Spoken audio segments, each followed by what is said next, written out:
तर आज संपूर्ण महाराष्ट्रामध्ये हाय अलर्ट देण्यात आलेला आहे। मुंबईमधून आपले प्रतिनिधी सूरज सावंत या संदर्भातली माहिती देतील। त्याबरोबरच नागपूरमधून तुषार कोहळे आपल्या सोबत आहेत आणि पुण्यामधून शिवानी पांढरे देखील आपल्या सोबत आहेत। सुरुवातीला मुंबईमध्ये जाऊयात। सीएसएमटी स्थानक परिसरामध्ये सूरज, कशा पद्धतीने पोलीस बंदोबस्त हा तैनात करण्यात आलेला आहे, काय खबरदारी घेतली जाते? प्रज्ञा, नक्कीच देशाची राजधानी दिल्लीमध्ये जो स्फोट झाला त्याच्यानंतर आपोआपच त्याचा परिणाम हा संपूर्ण देशामध्ये पाहायला मिळाला। खरं तर मुंबई ही आर्थिक राजधानी म्हणून ओळखली जाते आणि विशेषतः रेल्वे लोकल ही कायमच दहशतवाद्यांच्या केंद्रस्थानी राहिलेली आहे। अनेक या ठिकाणी स्फोट घडलेले देखील आहेत, ज्याची पार्श्वभूमी पाहता या घटनेनंतर मुंबईतल्या रेल्वे सुरक्षेसंदर्भात देखील प्रचंड काळजी घेण्यात आलेली होती। काल रात्री या ठिकाणी आपण जर पाहिलं तर स्नीपर्स डॉगच्या माध्यमातून सर्च ऑपरेशन हे राबवण्यात आलेलं आहे। याचबरोबर ती येणारा प्रवासी हा संशयित वाटला तर त्याची देखील चौकशी केली जाते।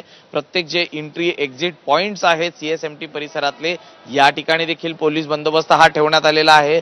ज्या परिसरात मोठ्या प्रमाणात नागरिक असतात त्या ठिकाणी पोलीस हे उभे असताना आपल्याला पाहायला मिळतात। प्रत्येक गेट्सवर जर आपण पाहिलं तर पोलीस आपल्याला पाहायला मिळतील। याशिवाय ज्या फलाटांवरती आपण जर पाहिलं तर लोकलच्या मध्ये या दोन ठिकाणी पोलिसांना उभं देखील करण्यात येतं। त्यामुळे एकूणच सीएसएमटी परिसरात सुरक्षा ही वाढवण्यात आलेली आहे। काल देखील सर्च ऑपरेशन राबवण्यात आलं होतं। एंट्री एक्झिट पॉइंट्स, इथे येणारे टॅक्सी, रिक्षा, त्याचबरोबर ती या ठिकाणी कर्मचारी त्याप्रमाणे मुंबई पोलीस हे सज्ज झालेले आहेत। सगळ्या प्रकारची खबरदारी ही त्यांच्याकडून घेण्यात येते। तुम्ही आमच्यासोबत असेच राहा। यानंतर मी जाते नागपूरमध्ये। तुषार कोहळे आपले प्रतिनिधी सध्या आपल्या सोबत आहेत। तुषार, नागपूरमध्ये कशा पद्धतीने पोलिसांकडून सज्जता दिसते?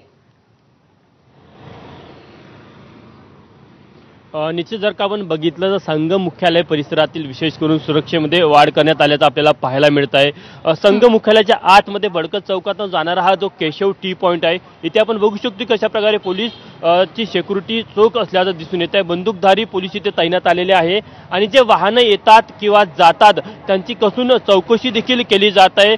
खरं तर दिल्ली इथे जो स्फोट झाला त्या पार्श्वभूमीवर नागपूरमध्ये दीक्षाभूमी असेल, रेल्वे स्थानक असेल किंवा इतर परिसर असेल, तिथे देखील सुरक्षा वाढवण्यात आलेली आहे। मात्र विशेष करून संघ मुख्यालय जो अत्यंत संवेदनशील भाग मानला जातो, तिथे मात्र पोलिसांचा बंदोबस्त आपल्याला कशा प्रकारे वाढल्याचं दिसून येत आहे। सोबतच या परिसराच्या आतमध्ये कोणाला जाण्यास मज्जाव आहे, मध्ये मीडियाकर्मी असेल त्यांना देखील जाण्यास मज्जाव आहे, की अननोन वाहनं जरी तर आले असेल तर त्यांना देखील त्यांची चौकशी केली जाते। आतमध्ये ते कुठे जाणार याची पूर्ण माहिती घेतली जाते आणि त्यानंतर मग त्यांना आतमध्ये सोडलं जातं। तर कुठेतरी दिल्ली येथे जो बॉम्बस्फोट झाला त्या पार्श्वभूमीवर नागपूरचं जे महाल येथील संघ मुख्यालय परिसर आहे तिथली सुरक्षा कशा प्रकारे वाढल्याचं आपल्याला पाहायला मिळत आहे। नागपूरच्या संघ मुख्यालयाची सुरक्षा देखील तितकीच महत्त्वाची आहे, कारण की ते तिहेरी स्वरूपाच्या सुरक्षा घेरा इथे पाहायला मिळते।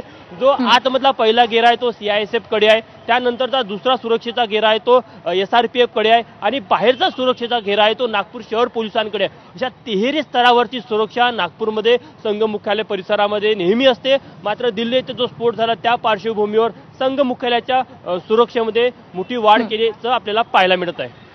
नक्कीच बरोबर आहे। त्यामुळे नागपूरमध्ये देखील कडक बंदोबस्त हा तैनात करण्यात आलेला आहे। यानंतर पुणे रेल्वे स्थानक परिसरामधून शिवानी पांढरे आपल्या प्रतिनिधी आपल्या सोबत आहेत। शिवानी, पुण्यामध्ये देखील अनेक संवेदनशील परिसर आहेत, या परिसरांमध्ये कशा पद्धतीने सुरक्षा आहे?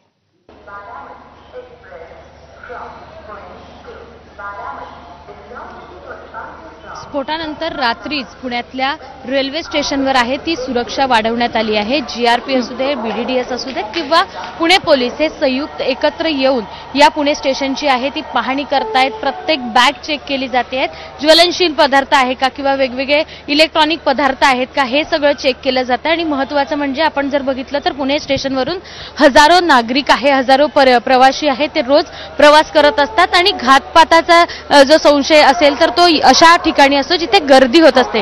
पुणे स्टेशनवर रोज मोठ्या प्रमाणात गर्दी होते आणि त्यामुळे पहिली सुरक्षा आहे ती पुणे स्टेशनवर, स्वारगेट बस स्थानकावर किंवा बाकी पुण्यातले जे काही संवेदनशील ठिकाण आहे त्या ठिकाणांवर असते। आपण जर बघतोय तर प्रत्येक बीडीडीएस पथकाकडनं आहे ती चेकिंग केली जाते, बॅग्स चेक केले जात आहेत। महत्त्वाचं म्हणजे आतापर्यंत पुणे स्टेशनवर असा कोणताही अपघात किंवा असा घातपात घडला नाहीये। मात्र जेव्हा केव्हा मोठ्या प्रमाणात अशी काही घातपाताची परिस्थिती भारतात निर्माण होते तेव्हा पहिल्यांदा पुणे स्टेशनवर सुरक्षा वाढवली जाते आणि ही सुरक्षेचं आपण माझ्या उजवीकडे बघितलं तर हे सगळं पुणे पोलिसांचं किंवा आरपीएफचं हे सगळं पथक आहे ते दिवसभर काल रात्रीपासून या ठिकाणी तैनात आहे आणि सगळे मिळून कारवाई करताना किंवा ती चेकिंग करताना दिसत आहेत. आपण जर बघितलं तर या पोलिसांचं पथक देखील यंत्रणेने तैनात झालेलं आहे, बंदोबस्तामध्ये वाढ करण्यात आलेली आहे. त्यामुळे एकूणातच महाराष्ट्रामधल्या महत्वाच्या शहरांमध्ये आता पोलीस बंदोबस्तात वाढ करण्यात आलेली आहे.